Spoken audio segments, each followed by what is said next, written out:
Halo Sobat Dunia Seribu Besar, semoga Sobat selalu diberi kesehatan, panjang umur, dan rizki yang melimpah, amin.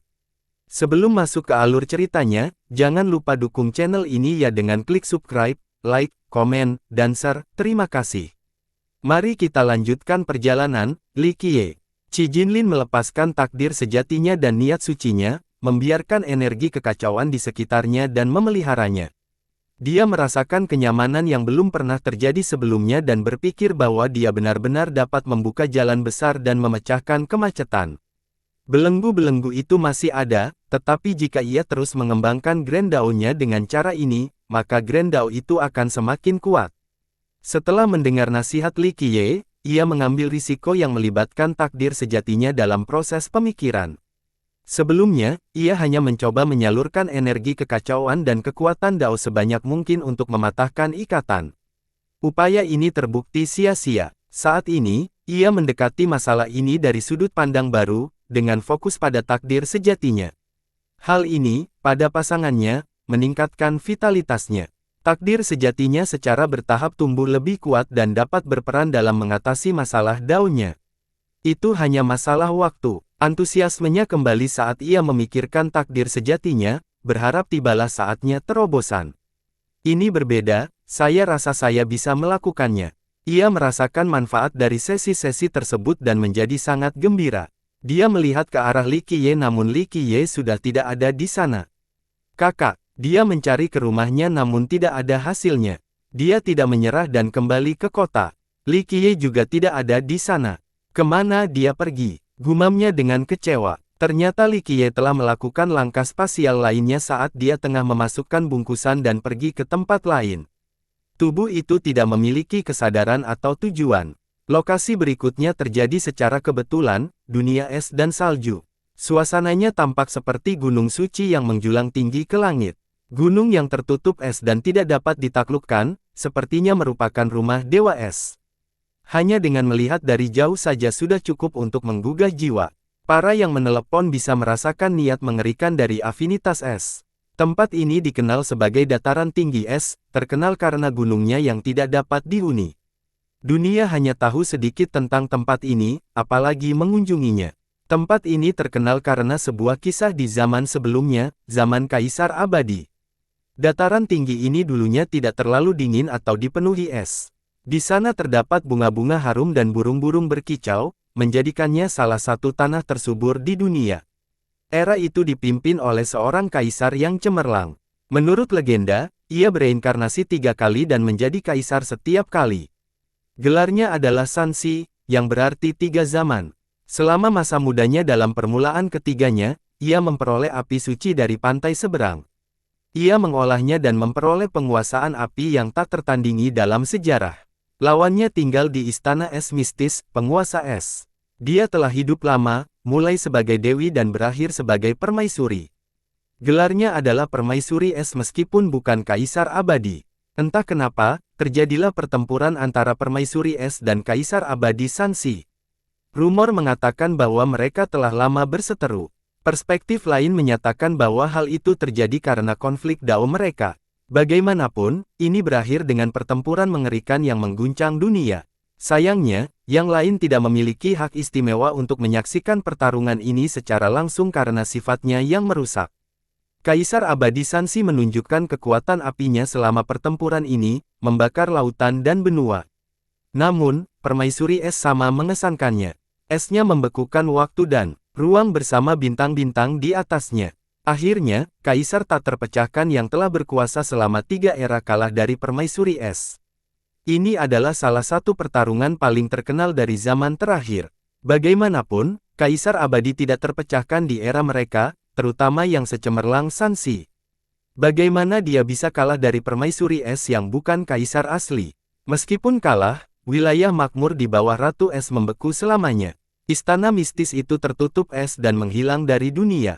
Semua orang tahu bahwa kaisar telah kalah, tetapi mereka tidak tahu akhir dari sang putri. Beberapa orang berspekulasi bahwa dia terluka parah dan tidak dapat menyembuhkan lukanya, akhirnya meninggal di istananya. Rumor lain menyebutkan bahwa dia akan menggantikan posisi kaisar dan pergi ke dunia lain. Tentu saja, ada satu kubu lagi yang mengatakan bahwa dia masih berada di dalam istana, ingin menjalani kehidupan menyendiri. Sekarang, makhluk-makhluk ini hanyalah bagian dari legenda, yang tidak lagi penting di Eight Desoles. Satu-satunya petunjuk yang tersisa adalah dataran tinggi. Sayangnya, tidak ada tanda-tanda pertempuran karena hanya es dan salju yang tersisa. Li Qiye tiba-tiba berhenti dan jatuh ke bawah. Salju yang dingin mulai merusak tubuhnya. Setelah sekian lama, sekelompok orang datang dari seluruh daerah itu. Hei, ada mayat di sini. Seseorang memperhatikan Li Qiye yang membeku. Kelompok itu menggalinya dan seorang senior mengamati dengan seksama penampilan Li Qiye yang kotor lalu berkata, pengemis ini pasti tersesat dan mati di sini. Kasihan dia, keluh seorang gadis di kelompok itu. Tiba-tiba, Li Qiye membuka matanya, meskipun masih dalam keadaan bingung. Apa-apaan ini? Teriakan kelompok itu zombie. Seorang anggota berputar dan berlari. Dia ditangkap oleh seorang senior yang mengatakan kepadanya, zombie apa? Dia masih hidup. Pria itu pun tenang seperti yang lainnya. Mereka memeriksanya dengan seksama dan benar saja, Li Qiye masih hidup. Mereka tidak tahu bahwa cuaca dingin tidak akan mampu membekukan Li Qiye sampai mati, bahkan di tempat terdingin yang pernah ada. Kelompok itu semua berspekulasi bahwa ia adalah seorang pengemis karena pakaiannya yang kotor. Bagaimana seorang pengemis bisa sampai ke daerah terpencil ini? Mereka menghela nafas lega karena Li Qiye bukan zombie dan malah menjadi penasaran. Seorang gadis yang mengenakan mantel bulu putih mendekat. Dia jelas seorang wanita dari klan kaya. Matanya istimewa dengan pupil berwarna emas. Siapapun dapat mengatakan bahwa keturunannya luar biasa. Siapa namamu? Bagaimana kamu bisa sampai di Ais Plateau? Dia membungkuk dan bertanya. Li Qiye tidak menjawab, matanya bahkan tidak meliriknya. Hei, Nona, kami sedang berbicara denganmu. Teriakan seorang aktivis di perdamaian. Hal ini tidak menimbulkan reaksi apapun darinya. Mau kemana? Tempat ini sangat dingin dan berbahaya. Hanya kematian yang menanti. Dia tidak menyerah dan berkata. Matanya yang masih terpampang di langit. Nona, mungkin dia terlalu dingin. Seorang pengikut mencoba meredakan kecanggungan itu. Dia sedikit mengernyit dan merasa aneh dengan semua ini, baik keadaan pengemis itu saat ini maupun perasaannya sendiri. Dia merasa pengemis itu agak familiar. Ikutlah dengan kami, akan lebih aman. Usulnya dengan ramah. Menurut pendapatnya, kematian hanya masalah waktu jika dia dibiarkan sendirian di daerah musim dingin ini. Yang mulia, saya khawatir ini tidak pantas mengingat posisi Anda. Membawanya kembali akan menghasilkan rumor yang tidak menyenangkan. Seorang ahli segera berbisik. Bukan apa-apa, aku hanya menyelamatkan seseorang, suatu tindakan yang lebih hebat daripada membangun 7 pagoda. Jawabnya, mohon tertarik kembali, Yang Mulia. Pakar itu kembali. Lagi pula, orang asing seperti dia sama sekali tidak penting. Itu sama saja dengan seekor serangga yang mati. Baik, Yang Mulia, kita bisa meninggalkannya pakaian dan makanan. Saran yang lain, karena jabatannya, membawa kembali seorang pria asing, seorang pengemis, tidak akan baik untuk reputasinya. Bawa dia bersama kami. Dia tegas meskipun usianya masih muda dan memberi perintah. Nona, para senior tidak ingin mendapat masalah yang tidak perlu. Sudah final, dia memegang tangannya. Yang lain tidak dapat mengubah pikirannya jadi mereka harus membawa Li Qiye keluar dari wilayah ini. Terlebih lagi, dia melangkah lebih jauh dengan membawa kembali ke sektenya. Dia sangat tertarik padanya dan memerintahkan para pengikutnya untuk mandi dan mengganti pakaiannya. Dia hanya memilih rekomendasi terbaik untuknya. Setelah dia bersih, dia melihatnya lagi dan melihat dia tampak biasa saja. Namun, karena dia punya banyak waktu, semakin dia menatapnya, semakin dia tertarik dengan karismanya yang tersembunyi dan sifatnya yang misterius. Hal yang paling mengganggunya adalah rasa keakraban. Dia pikir dia pernah melihatnya sebelumnya tetapi tidak dapat mengingatnya dengan tepat. Setelah membuat otaknya, dia memastikan bahwa mereka belum pernah bertemu sebelumnya. Dia juga menanyakan banyak hal kepadanya, tetapi tidak pernah mendapat jawaban. Apakah kamu terluka? Sesuatu yang buruk terjadi padamu, kan? Yang sebenarnya terjadi adalah ketika dia membawa kembali, para senior di sekte itu mengira ada sesuatu yang salah dengan otaknya. Dia tidak setuju karena meskipun dia tidak responsif, matanya masih relatif jernih, tidak seperti korban yang sangat menderita. Oleh karena itu, dia menjadi tertarik untuk mengetahui mengapa dia berada dalam kondisi seperti itu. Awalnya, dia hanya penasaran, tetapi dia menjadi dekat dengannya. Obrolan satu arah menjadi lebih sering dan intim. Menurutmu apa yang harus kulakukan dengan berpikirku? Tanyanya. Dia adalah pendengar yang baik dan tidak pernah menolak untuk berbicara. Karena status istimewanya di sekte tersebut, dia tidak memiliki teman seangkatan sementara Li Qiye memberikan kesan yang akrab. Setiap kali dia mengatakan apa yang ingin dia katakan, dia hanya akan menatap ke langit. Apakah kamu terlahir seperti ini? Tanyanya. Awalnya para lansia dan dokter datang untuk memeriksanya. Sayangnya, mereka tidak menyadari adanya tanda-tanda apapun. Kebanyakan percaya bahwa ini disebabkan oleh cedera, yang lain mengatakan bahwa ia cacat sejak lahir. Hanya dewa pengobatan yang bisa menyelamatkannya. Seorang dokter menyimpulkan. Awalnya, banyak yang merasa bingung dengan keputusannya untuk membawa kembali seorang pria. Hal itu juga menyebabkan munculnya beberapa rumor. Para senior juga tidak setuju, tetapi dia mendukung agar dia tetap di sekte tersebut. Dia tidak tahu mengapa dia menentang semua orang. Dia menganggap dirinya berada di pihak logika dan akal sehat. Tindakannya sendiri membuatnya bingung. Dia mengenalnya dengan rasa keakraban atau aura misteriusnya. Seiring berjalannya waktu, ia berpikir sebagai orang kepercayaan yang mau mendengarkan keluh kesahnya. Ia menjadi teman yang tidak pernah ia miliki sebelumnya. Karena sifatnya yang pendiam, gadis itu tidak merasa terancam olehnya dan menceritakan seluruh isi hatinya. Ada terlalu banyak lapisan dalam dao ilahi, saya tidak tahu bagaimana cara terus berkembang. Jika aku tidak berhasil melewati yang berikutnya, para suster mungkin akan melampauiku. Dia pesimis hari ini. Memiliki status tinggi bukan berarti dia terbebas dari kekhawatiran.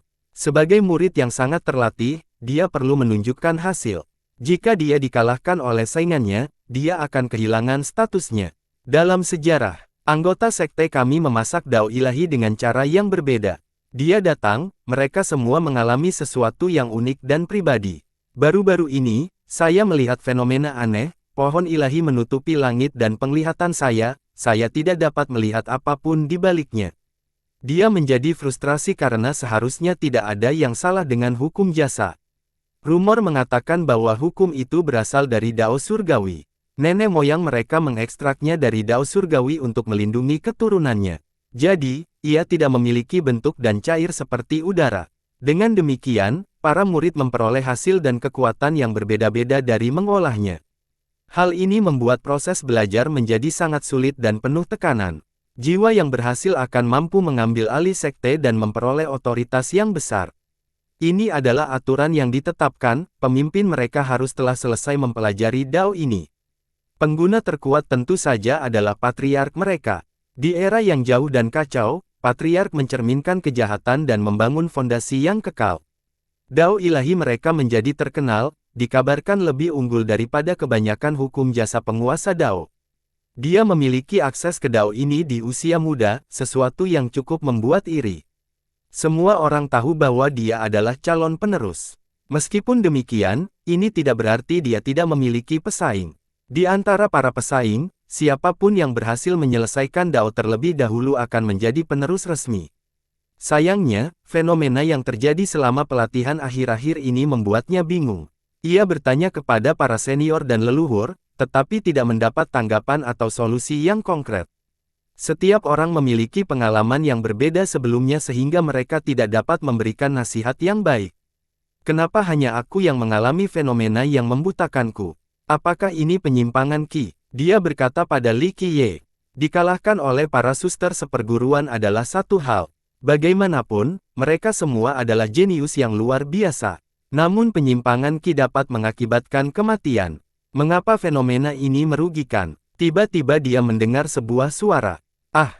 Serunya tiba-tiba dan menatap Li Qiye dengan heran, masih terlihat cantik seperti biasanya meskipun dalam keadaan terkejut.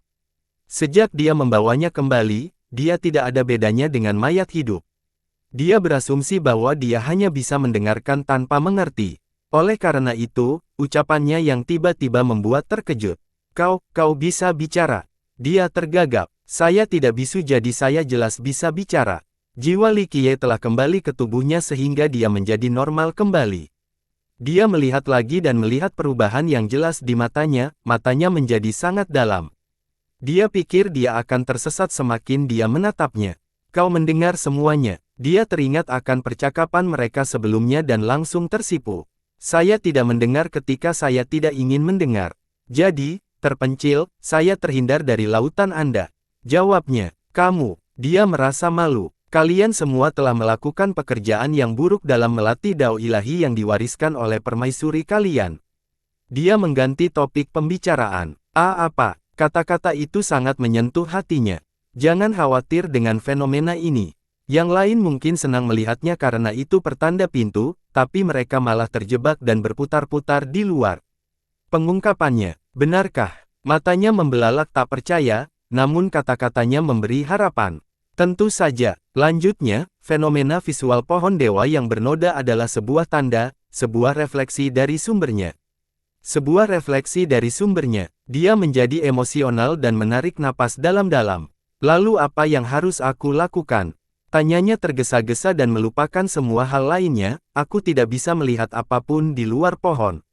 Itu, bagaimana aku bisa memahami kedalamannya? Kedalaman tidak dipelajari dengan mata, gunakan hatimu dan dengarkan bisikannya, rasakan keakuratannya. Dengarkan dan ia akan menjawab. Jelasnya, benarkah? Dia dengan ragu duduk dalam posisi meditasi dan menyajikan hukum jasa dan vitalitasnya. Kekacauan energi merasuki ruangan dan fenomena visual muncul kembali, pohon suci dan benda-benda langit yang melayang di sekitarnya. Segudang dao dan waktu itu sendiri merupakan persetujuan pada pohon tersebut. Keberadaannya mendukung seluruh bentuk kehidupan. Sayangnya, dunia yang diciptakan oleh pohon itu terlalu besar. Dia lebih kecil dari setitik debu dan tidak dapat memahami kebesarannya. Dao berada di dalam hati, bebaskan pikiran dan jiwamu.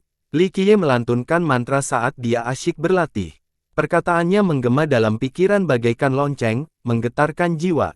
Dia mengikuti nasihatnya dan setelah berdengung, ketika dia membuka matanya lagi, dia mendapati dirinya berada di dunia ilusi. Waktu dan benda-benda langit juga mengalir di sekelilingnya. Tatanan dunia dapat dilihat dengan jelas, sungguh pemandangan yang luar biasa. Dia terpesona oleh warna-warna itu, jalan besar yang paling misterius tampaknya terpatri di dalam hatinya. Dunia apa itu? Dia lupa jalan kembali saat merasakan pencerahan dao yang belum pernah terjadi sebelumnya ini. Setelah sekian lama, dia sadar kembali dan kembali ke dunia nyata. Betapa ajaibnya, aku merasakannya, suara dan ketukannya, teriakannya, terima kasih. Dia sangat gembira dan kembali untuk menunjukkan rasa terima kasihnya. Sayangnya, Li Qiye tidak ada di sana. Dia mengira Li Qiye telah keluar, tetapi setelah mencari di seluruh sekte, dia tidak dapat menginstal. Ia panik dan memerintahkan pengikutnya untuk mencarinya. Mereka tetap tidak dapat menembus radius 1000 mil. Dapat dipahami bahwa dia tidak dapat menginstal karena dia telah menyelesaikan proyeksi astralnya.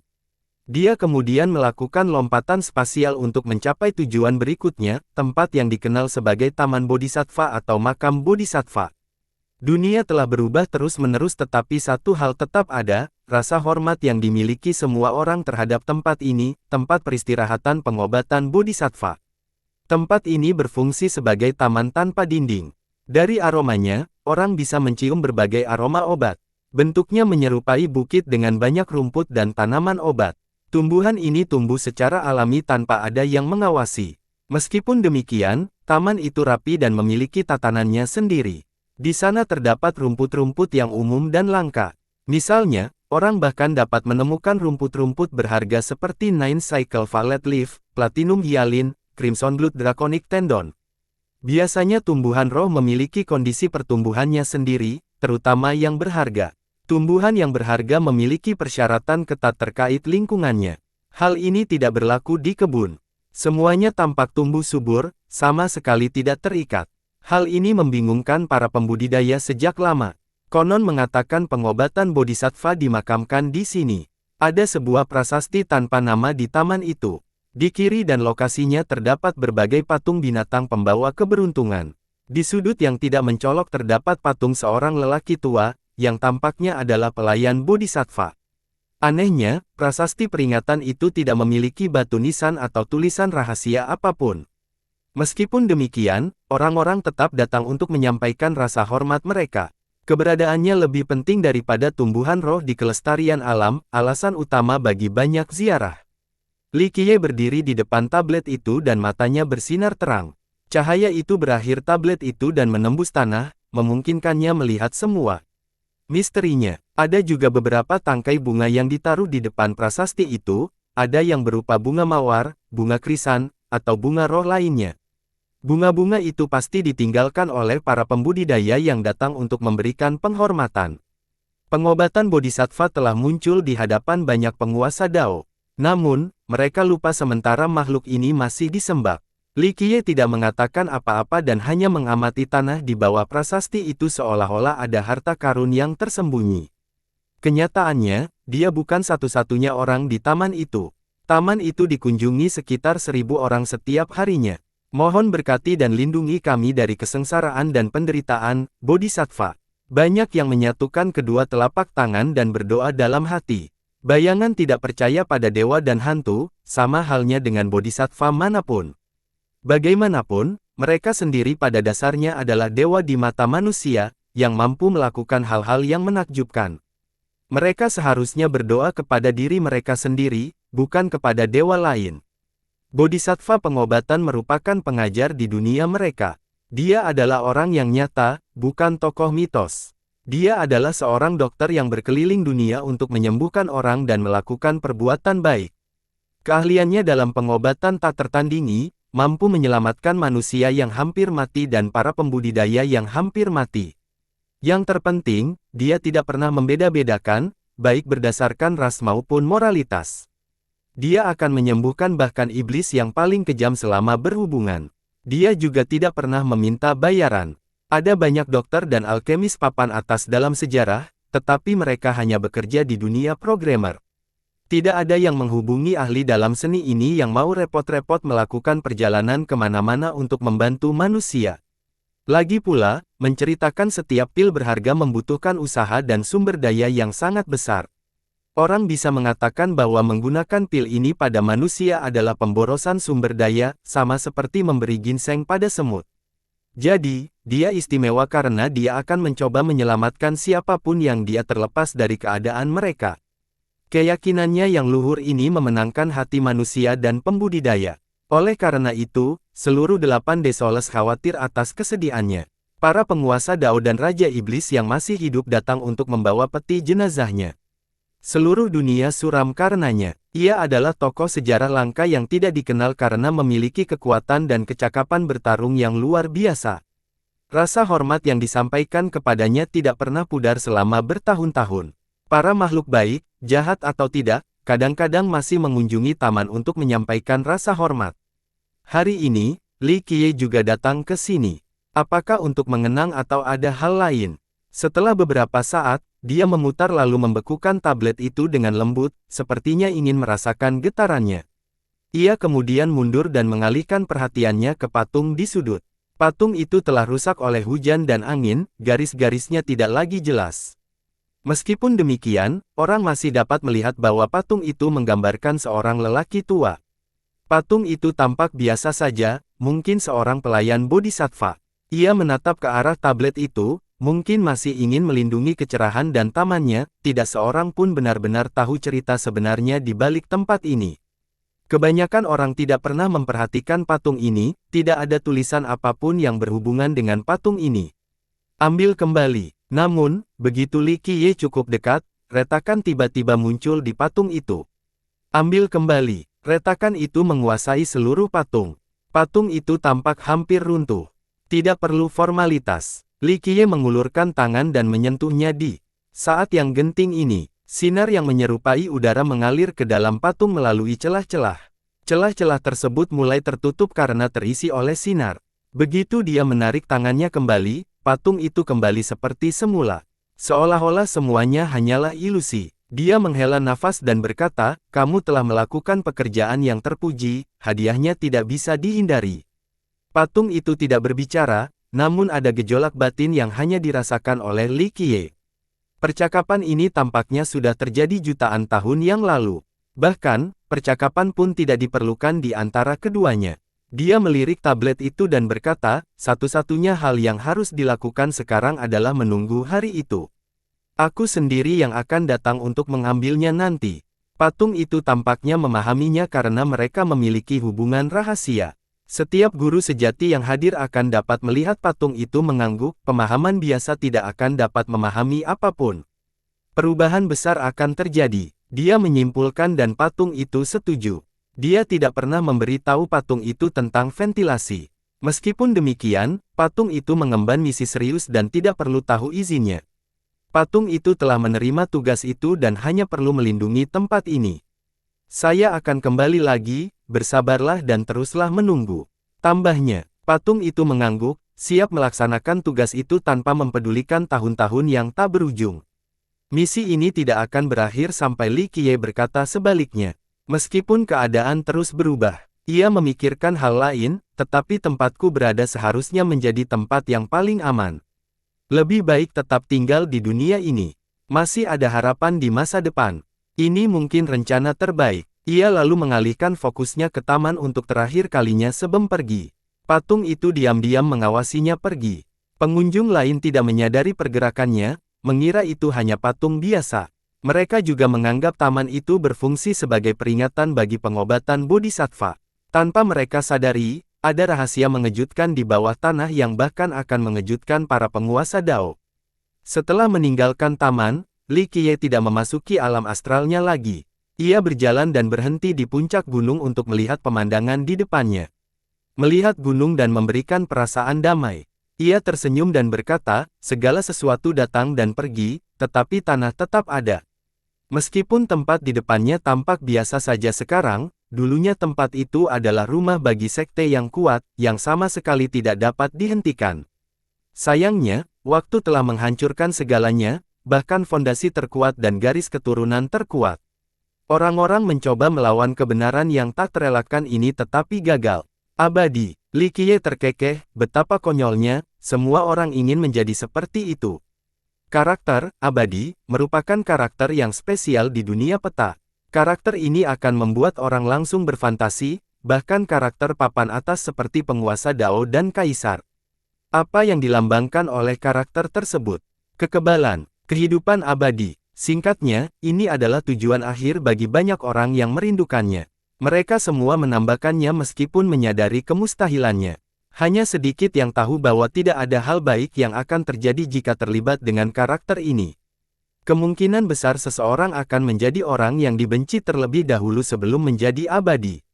Jika makhluk abadi memang ada, maka surga yang penuh kejahatan tidak akan ada. Dia mendongak ke atas. Ada awan putih dan langit biru, setidaknya di mata orang biasa. Adapun Li Qiye, ketika dia menatap ke atas, langit juga menatap. Namun, langit tidak pernah menanggapinya. Aku datang, aku akan mengubah surga. Ucapannya dengan keyakinan penuh. Setiap kata memiliki kekuatan yang cukup untuk membelah dunia dan menghancurkan zaman meskipun diucapkan dengan santai.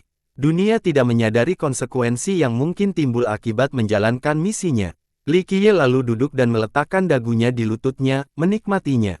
Tak lama kemudian terdengar suara langkah kaki yang keras dan mendesak dari belakang.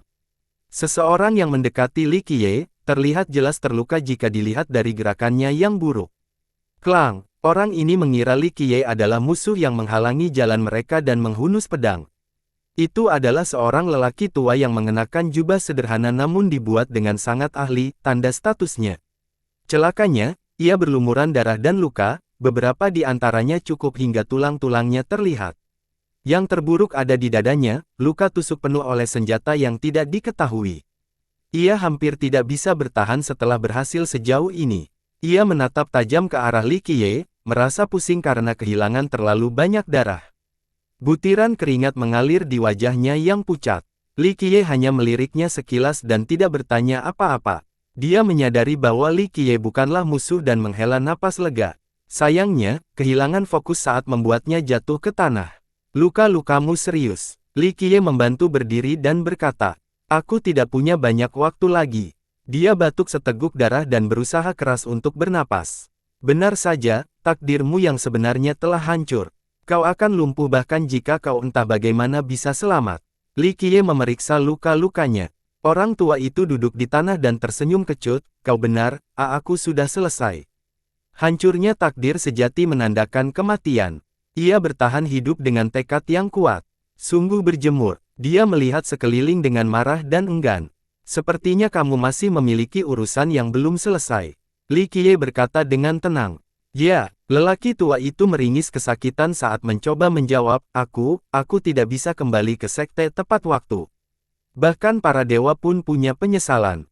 Kau akan mati, lebih baik mati dengan mata tertutup daripada menyimpan dendam setelah meninggal. Baiklah saja dan berdamailah. Li Qiye tersenyum. Siapapun akan menganggap ini meragukan. Sebagian besar akan mencoba menghibur lelaki tua yang sedang bernafas, tetapi Li Qiye menyuruhnya untuk mati lebih cepat. Lepaskan saja, lelaki tua itu juga terkejut. Ia berkeinginan dan tertawa. Sayangnya, hal itu malah memicu lukanya dan membuatnya muntah lebih banyak darah. Li Qiye sepertinya tidak keberatan dengan hasil perkataannya. Benar, aku sedang bernafas. Orang tua itu menatap Li Qiye dan ragu sesaat sebelum mengambil keputusan, aku punya sesuatu untuk diberikan kepadamu, rekan Daois. Dia tidak menunggu jawaban sebelum mengeluarkan sebuah benda dengan hati-hati. Benda itu jelas sangat berharga bagi lelaki tua itu. Ini berkaitan dengan kemakmuran sekte saya. Dia menaruhnya di tangan Li Qiye sambil menahan rasa sakit, tolong, bawa kembali ke sekte saya setelah membaca. Tapi, tidak apa-apa jika Anda tidak mau, simpan saja. Itu masih lebih baik daripada membiarkannya jatuh ke tangan anjing-anjing itu. Dia membahayakan nyawanya demi benda ini dan benda ini sangat penting bagi sektenya. Dia berharap benda ini akan membantu menghidupkan kembali sekte tersebut. Sayang, ajal menjemputnya dan tidak ada seorang pun di persaudaraan. Pastilah Li Qiye, dunia menginginkan benda itu. Itulah sebabnya dia berharap Li Qiye akan mengambil tindakan yang baik dan membawa kembali ke sektenya setelah mempelajarinya. Ini adalah skenario yang tidak mungkin, tetapi dia lebih suka memberikannya kepada Li Qiye daripada musuh-musuhnya. Li Qiye melirik ke bawah dan melihat sebuah gulungan kuno dengan segel di permukaannya. Dia langsung mengetahui apa itu. Setelah melihat runenya, tubuh abadi dari masa lalu. Berlian yang tidak bisa dihancurkan, edisi yang tidak teratur. Li Qiye merasa geli. Kakakmu bisa membacanya. Orang tua itu tercengang. Itu hanya hukum fisik abadi, bukan masalah besar. Kata Li Qiye, bagaimana mungkin dia tidak mengetahui apa yang disebut hukum-hukum tubuh abadi kuno? Hukum-hukum itu berasal dari kitab suci fisik dan disebarkan ke seluruh dunia. Tentu saja, versi-versi yang ada saat ini jauh lebih rendah dibandingkan dengan yang asli. Terlebih lagi, kitab suci fisik yang sebenarnya ada di tangan Li Qiye saat ini. Namun, nama kitab itu sudah tidak ada lagi. Tidak masalah, rasa sakit lelaki tua itu terhenti karena dia tercengang. Hukum-hukum tubuh abadi ini tidak terkalahkan. Sektenya menghabiskan waktu beberapa generasi untuk mencari hukum tersebut dan usaha mereka akhirnya membuahkan hasil. Sayangnya, ia juga kehilangan nyawanya dalam proses tersebut. Hahaha, dia tertawa terbahak-bahak dan berkata, ambil saja, lakukan sesukamu. Ia kemudian batuk berulang kali dan warna kulitnya berubah menjadi kuning samar. Itulah cahaya terakhir matahari terbenam. Ia sudah hampir mati saat itu. Sungguh suatu keajaiban bagi seseorang dengan luka seperti dia untuk bertahan hidup selama itu. Suara langkah kaki terdengar dari bawah. Banyak pengejar datang. Mereka sudah sampai. Ayo, orang tua itu memegang gagang pedang lebih erat dan mulai khawatir pada Li Qiye. Itu tidak ada hubungannya dengan Li Qiye sendiri. Namun, semuanya akan sia-sia jika Li Qiye ditangkap sekarang. Li Qiye berdiri di sana sambil tersenyum, tidak mendengarkan desakan pria itu. Pergi, teriakan lelaki tua itu dengan sisa tenaganya, penanganannya pun menjadi sulit. Para pengejar akhirnya tiba dan mengepung Li Qiye dengan senjata terhunus. Tuan Bangsek, mereka melihat lelaki tua itu dan mengarahkan pedang mereka ke Li Qiye, mengira dialah pelakunya. Orang tua itu merasa lega karena mereka adalah sesama anggota sekte, bukan musuh. Tidak, sayangnya, dia mulai kehilangan kendali. Dia mengarahkan jarinya yang gemetar ke arah Li Qiye dan mengembuskan napas terakhirnya, aku serahkan posisiku padanya, dia adalah ketua sekte yang baru. Kata-kata terakhirnya menuntut semua yang dimilikinya. Setelah perintah terakhir ini, dia membekukan lebih banyak darah dan menutup mata Ni. Tuan Bangsek, kelompok itu mendekatinya sementara Li Qiye menyaksikan dengan diam. Mereka meratap dan menangis, tetapi lelaki tua itu sudah meninggal.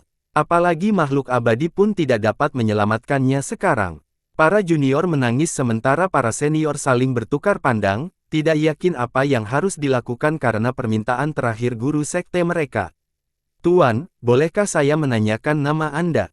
Seorang tetua sekte dengan nama belakang Hu datang dan menangkupkannya. Dia memiliki status tertinggi di sini dan melihat kata-kata terakhir secara langsung. Dia berada di bawah tekanan berat.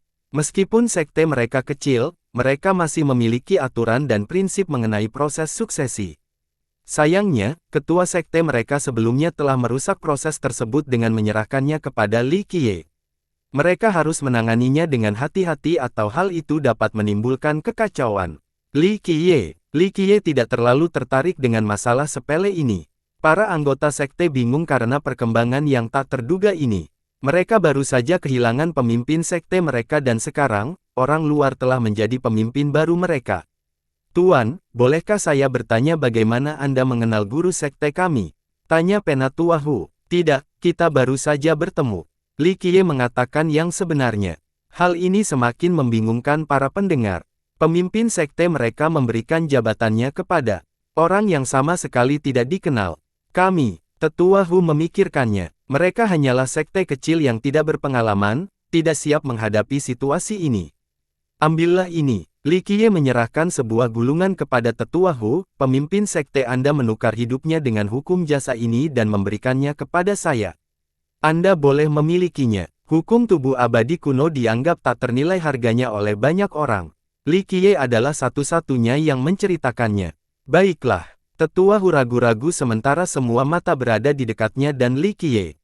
Bahkan orang bodoh pun tahu betapa pentingnya hukum jasa ini. Itulah keselamatan guru sekte mereka menghancurkan nyawanya untuk itu. Penatua Hu lebih tahu tentang nilai gulungan ini daripada yang lainnya. Pemimpin sekte telah mengungkapkan misinya kepada para tetua sebelum berangkat. Tuan, karena master sekte telah memberikannya padamu, tolong simpanlah. Setelah jeda panjang dan pergumulan batin, dia mengembalikan gulungan itu kepada Li Qiye. Hal ini mendorong Li Qiye untuk tersenyum dan menerima gulungan itu tanpa berkata apa-apa. Penatua, apa tindakan kita selanjutnya? Seorang murid yang cerdas bertanya sambil tetap waspada terhadap musuh yang datang. Kami akan membawakan jenazah ketua sekte kembali ke sekte. Panggil semua orang kembali juga, bertindak cepat dan hati-hati.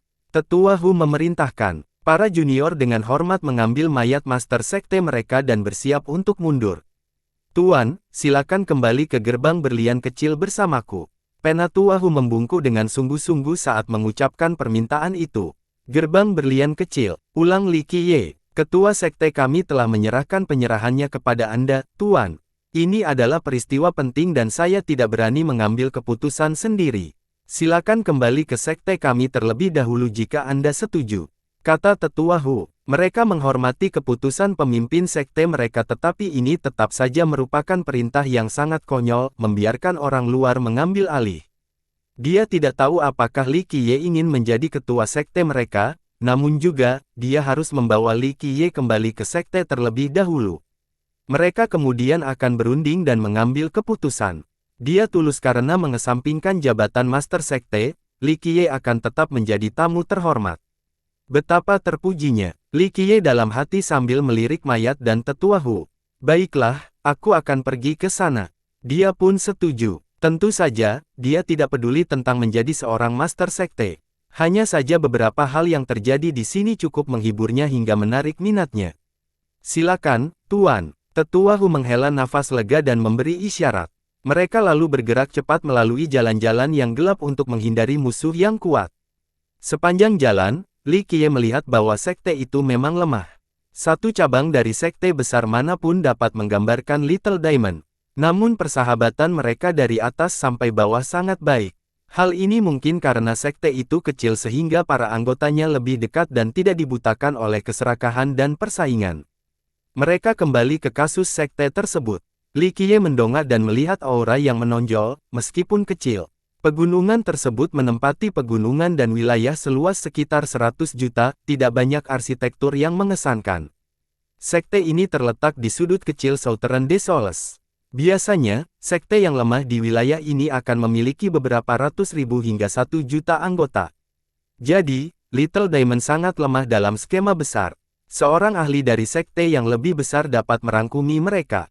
Yang menarik, sekte yang tidak penting ini memiliki sejarah yang sangat dalam.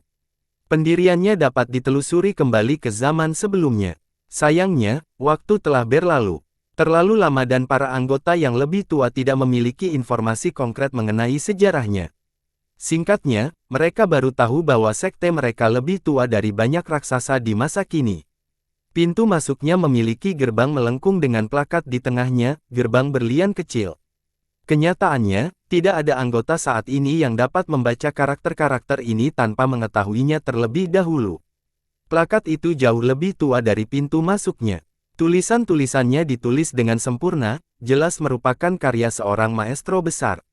Sekte kami telah bertahan seiring berjalannya waktu, saya rasa tidak banyak sekte lain yang setua sekte kami. Tetua Hu memperkenalkan Li Qiye kepada sekte tersebut. Kami mungkin kecil, tapi kami telah bertahan selama berabad-abad. Ia menambahkan dengan bangga, dan memang benar. Misalnya, gerbang di depan mereka pasti sudah dibangun kembali berkali-kali. Hanya plakatnya yang tidak tersentuh.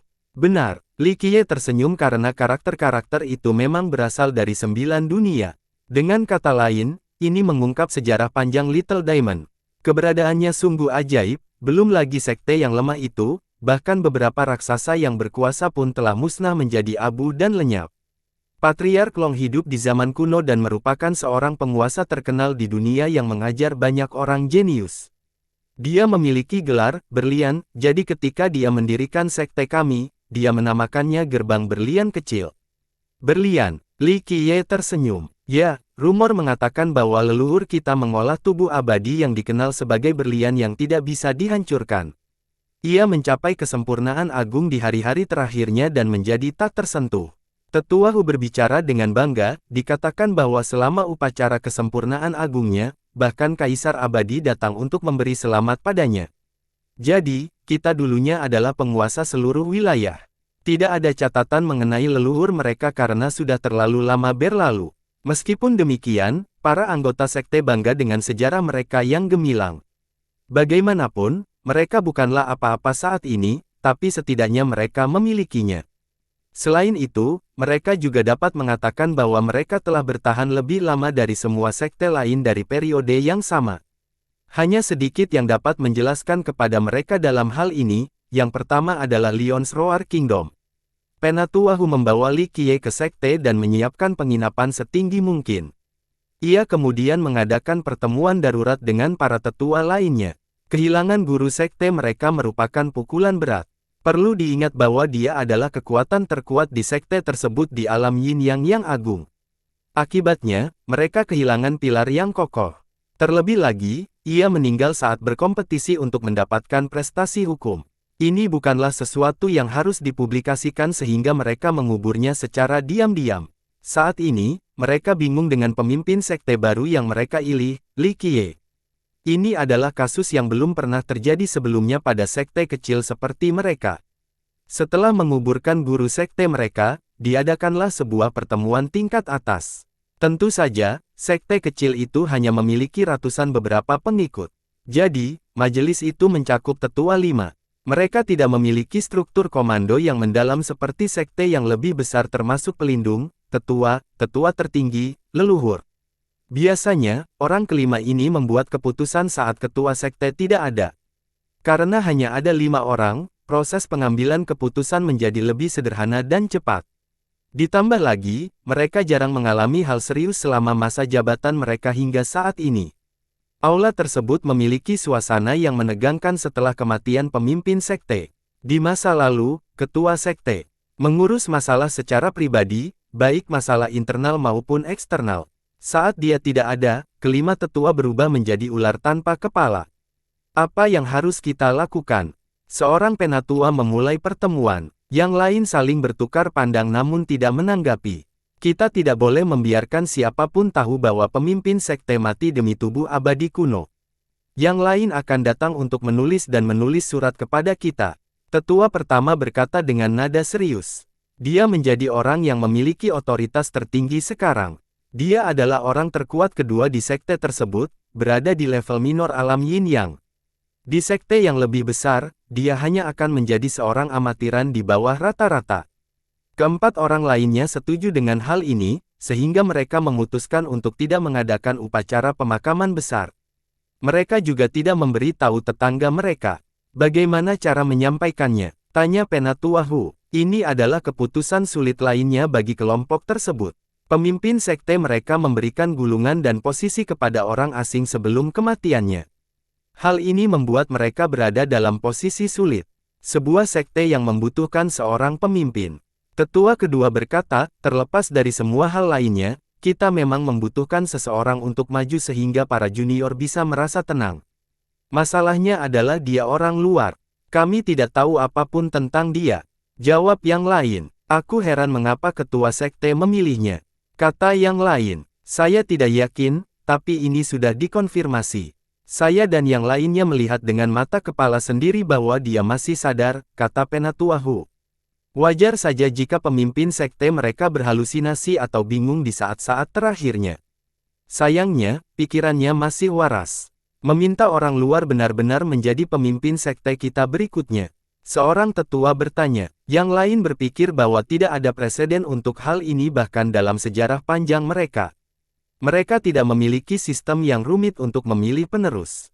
Seseorang dapat ditunjuk oleh ketua sekte saat ini atau para tetua. Jadi, tidak ada aturan yang menganut agama Li Qiye menerima peran ini. Itu tergantung pada keputusan mereka. Orang macam apa dia? Tanya sesepuh pertama. Semua mata berkumpul pada Penatua Hu karena dialah satu-satunya yang berinteraksi dengan Li Qiye. Peter Hu tersenyum kecut dan menenangkan kepalanya, "Yah, aku juga tidak tahu apapun tentang dia." Apa yang melatar belakanginya? Tetua pertama bertanya lagi. "Aku juga tidak yakin." Tetua Hu menjawab dan menjawab, menurut pendapatku, levelnya seharusnya lebih tinggi dari levelku, kemungkinan besar level Yin yang ke atas. Jika dia lebih lemah, aku pasti bisa mengetahuinya. Alam Yin yang akan sangat diterima. Tetua keempat berkata, tetapi tidak mungkin dia lebih tinggi. Seseorang di alam yang lebih tinggi tidak akan setuju untuk datang ke sini. Bagaimanapun, Little Diamond tidak memiliki harta dan sumber daya yang bisa dibicarakan. Kekayaan pribadi beberapa penggarap yang kuat jauh melebihi harta mereka. Menjadi seorang master sekte kedengarannya hebat, tetapi pada kenyataannya, tidak ada yang baik tentang hal itu. Itu berarti memikul tanggung jawab yang berat dan mengurus beberapa ratus murid. Oleh karena itu, seseorang di alam berwujud tak terbatas tidak akan menerima undangan untuk menjadi guru sekte mereka. Memiliki posisi yang layak di sekte yang lebih besar jauh lebih unggul daripada menjadi guru sekte Little Diamond. Saya setuju, biarkan dia menjadi master sekte jika dia berada di alam Yin Yang. Kata master kedua, bagaimana jika dia punya pikiran jahat terhadap sekte kita? Kata tetua kelima, katakanlah, jika dia berada di alam yang lebih tinggi, tidak ada alasan dia untuk bersekongkol melawan kita. Hanya, menggunakan kekerasan saja sudah lebih dari cukup. Tetua pertama tidak setuju. Keberuntungan adalah alasan utama sekte mereka bertahan, bukan kekuasaan dan harta. Mereka tidak punya apapun yang layak diidam-idamkan. Selain itu, jika pukulan Li Qiye memang kuat, dia bisa saja mengancam dan menghancurkan mereka. Tetua pertama menatap rekan-rekannya lalu berkata, "Tuan-tuan, katakan apa yang ada dalam pikiran kalian. Ya atau tidak?" Keempatnya mempertimbangkan dengan saksama. Ini adalah keputusan yang sangat penting karena menyangkut kesejahteraan sekte mereka. Satu langkah yang salah dapat mengakibatkan kehancuran sekte, mereka akan terlalu malu untuk bertemu dengan para leluhur di akhirat. Menurut pendapatku, kita harus mengikuti keinginan ketua sekte. Penatua Hu, Penatua ketiga, berkata sambil berkata, "Apa alasanmu?" Tanya tetua kedua. Lupakan penandaannya karena tidak pasti, ada sudut pandang orang lain. Master sekte membuka gulungan untuk tubuh abadi dan tidak menyinggungnya dengan kata-kata terakhirnya. Namun, bangsawan muda Li cukup murah hati untuk memberikannya kepada kita. Ada dua penjelasan, yang pertama adalah dia tidak peduli dengan gulungan yang tak tertandingi ini karena dia sudah terlalu kuat. Yang kedua adalah dia memiliki moralitas dan karakter yang sempurna. Oleh karena itu, dia memaparkan peristiwa itu secara rinci. Keempat orang lainnya mendengarkan dengan penuh perhatian lalu mengangguk tanda setuju. Gulungan yang berisi tubuh abadi itu tak ternilai harganya. Hanya sekte terkuat yang tidak terlalu peduli tentang hal itu. Pada saat ini, Li Qiye memutuskan untuk memberikan gulungan itu kepada mereka. Dari sini saja, orang itu jelas tepat untuk pekerjaan itu. Jika memang begitu, aku yakin dia harus menjadi master sekte berikutnya. Tetua pertama mengungkapkan pendiriannya. Keempat tetua lainnya berpikir setelah mendengar pemimpin mereka. Saya mendukung agar bangsawan muda Li menjadi pemimpin sekte berikutnya. Tetua Hu juga menyatakan pendiriannya. Hanya tersisa 3 orang. Tentu saja, keputusan tetua pertama cukup berpengaruh karena dialah yang terkuat dengan otoritas dan prestise tertinggi. Ini berarti banyak murid lainnya juga akan mendukung Li Qiye. Hitung juga suaraku. Tetua kedua juga mendukung Li Qiye, meninggalkan tetua keempat dan kelima. Dengan kata lain, pilihan mereka sebenarnya tidak penting sama sekali. Karena semua orang sudah memutuskan, biarkan dia menjadi ketua sekte. Kata tetua kelima, menolak tidak ada artinya. Ditambah lagi, dia tidak punya niat buruk terhadap Li Qiye dan percaya bahwa ketua sekte sebelumnya pasti punya alasan. Saya juga mendukung, itu sudah berakhir. Tetua keempat adalah yang terakhir. Oleh karena itu, keputusan bulat diambil untuk mendukung Li Qiye menjadi pemimpin sekte mereka. Ini merupakan perkembangan yang menguntungkan bagi sekte tersebut karena kelima orang tersebut saling bersolidaritas. Little Diamond mungkin masih kecil saat ini, tetapi selama anggotanya memiliki tingkat persahabatan seperti ini, kemajuan tidak dapat dihindari. Ini sedikit penghiburan setelah kehilangan pemimpin mereka. Kalau begitu, mari kita persiapkan upacaranya. Ucapan tetua pertama, meminta kita mengundang tamu, tanya tetua keempat. Meskipun merupakan sekte kecil, mereka masih memiliki teman dan sekutu di wilayahnya. Oleh karena itu, upacara suksesi cukup penting untuk mengundang mereka. Akan tetapi, mereka perlu merahasiakan kematian sekte sebelumnya. Tidak, tetaplah tenang. Tetua pertama memutuskan, ya, ini adalah ituasi khusus. Kami akan memberi tahu mereka pada waktu yang tepat. Tetua kedua sepakat bahwa ini bukan saat yang tepat untuk bergembira. Baiklah, Saudara Hu, Anda akan bertanggung jawab untuk berbicara dengan bangsawan muda Li mengenai masalah ini. Yang lain memutuskan dan Penatua Hu setuju. Penatua Hu kemudian secara pribadi datang mengunjungi Li Qiye untuk membicarakan masalah ini. Li Qiye sedang menatap langit biru. Setelah beberapa saat, dia menatap orang tua itu dan berkata, begitu. Tentu saja posisi ini tidak menggodanya sedikit pun. Kami berlima tetua sepakat bahwa kau akan cocok menjadi ketua sekte berikutnya, bangsawan muda Li. Kata tetua Hu, bukan apa-apa, tapi apa yang membuatmu berpikir aku tertarik? Li Qiye tersenyum. Petik 2. Tetua Hu belum memikirkan hal ini. Mereka tidak membahas kemungkinan ini secara rinci. Bukannya mereka bisa memaksanya. Silakan berpikir baik-baik, bangsawan muda. Tetua Gu tersenyum kecut, sekte kami dengan tulus menunggu kepemimpinanmu. Mereka percaya bahwa ketua sekte mereka sebelumnya mengetahui apa yang sedang dilakukannya. Tetua Hu sendiri percaya bahwa Li Qiye dapat membawa perubahan pada sekte mereka. Para tetua tahu bahwa jika Li Qiye menolak, tetua pertama akan menjadi pemimpin sekte. Sayangnya, mereka juga tahu bahwa tidak akan ada hasil dari ini. Dia sudah tua dan mungkin terjebak di level minor alam Yin Yang. Jadi, dia lebih lemah dari master sekte sebelumnya, yang berarti sekte mereka telah mengalami pelemahan secara menyeluruh. Ini bukan pertanda baik untuk masa depan. Mereka sudah menjadi sekte kecil. Penurunan yang terus-menerus berarti kehancuran selama generasi mereka.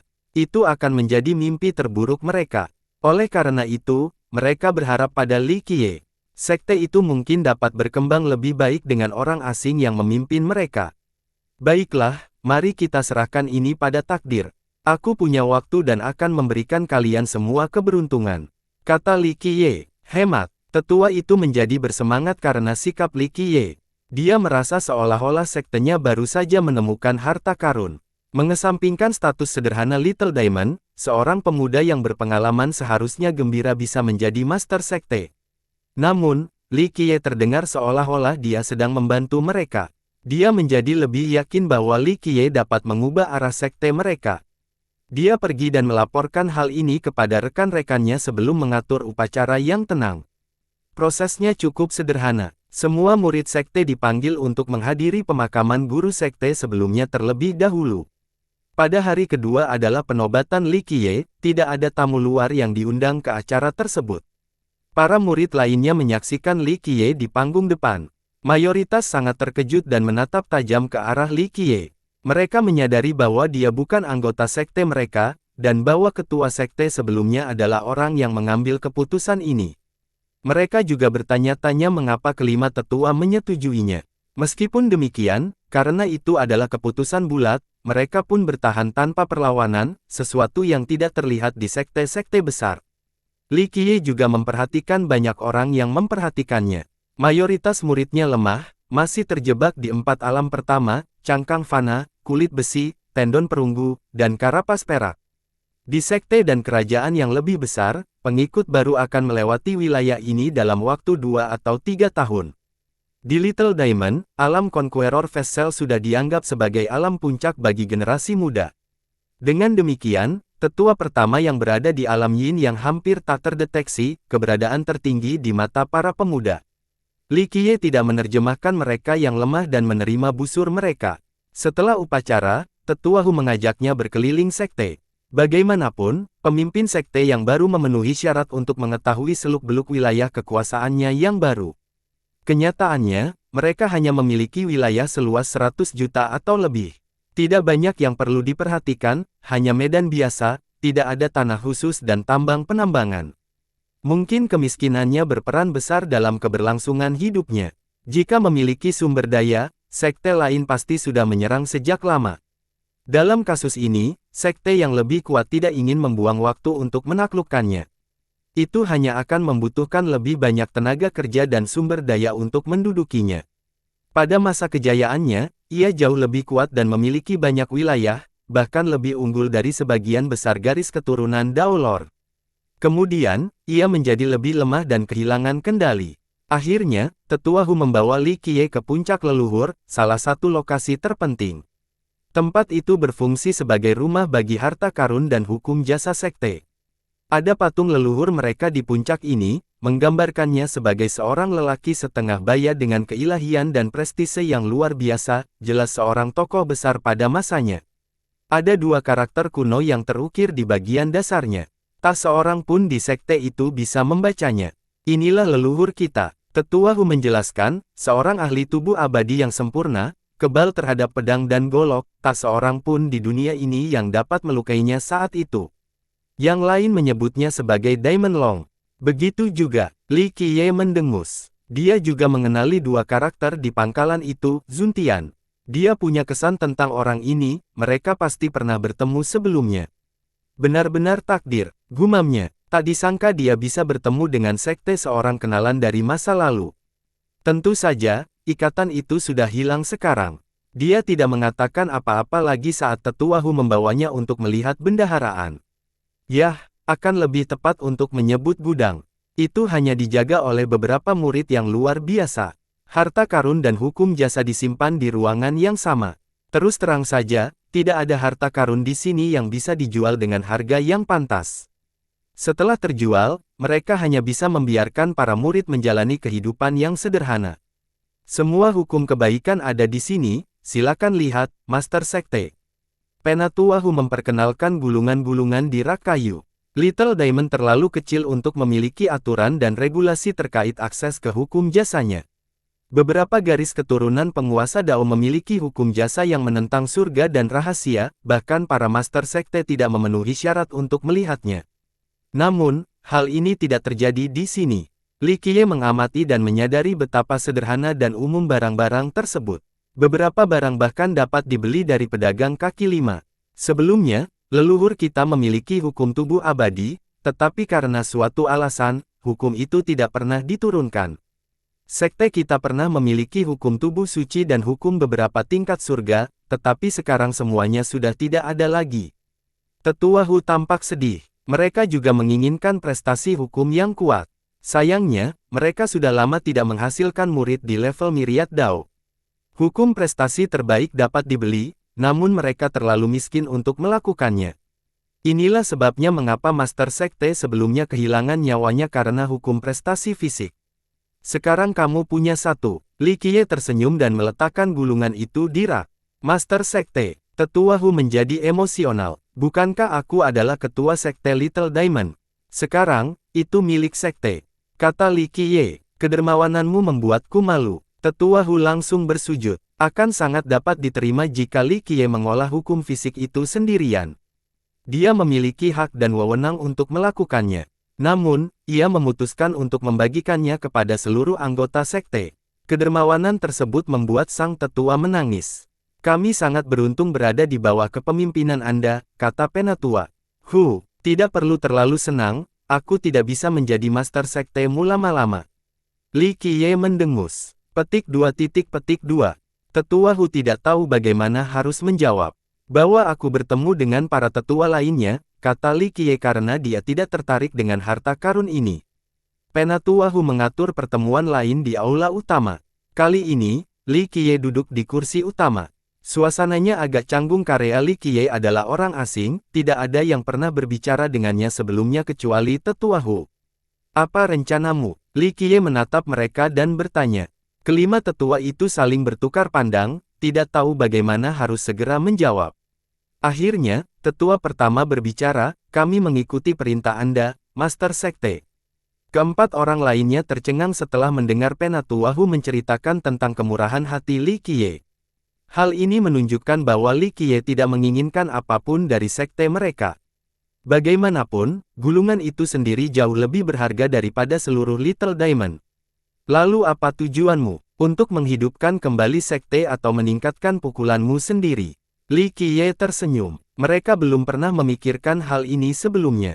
Bagi tetua pertama, dia tahu bahwa ini adalah akhir jalannya, tidak ada cara untuk menerobos ke alam berikutnya. Hal ini tidak ada ringkasan dengan kedalaman rasa percaya diri. Ia memiliki pemahaman yang baik tentang bakatnya sendiri dan kekurangan sumber daya. Belum lama ini, sekte tersebut menggunakan semua sumber dayanya dan masih tidak dapat membawa master sekte sebelumnya mencapai alam berikutnya. Bersambung.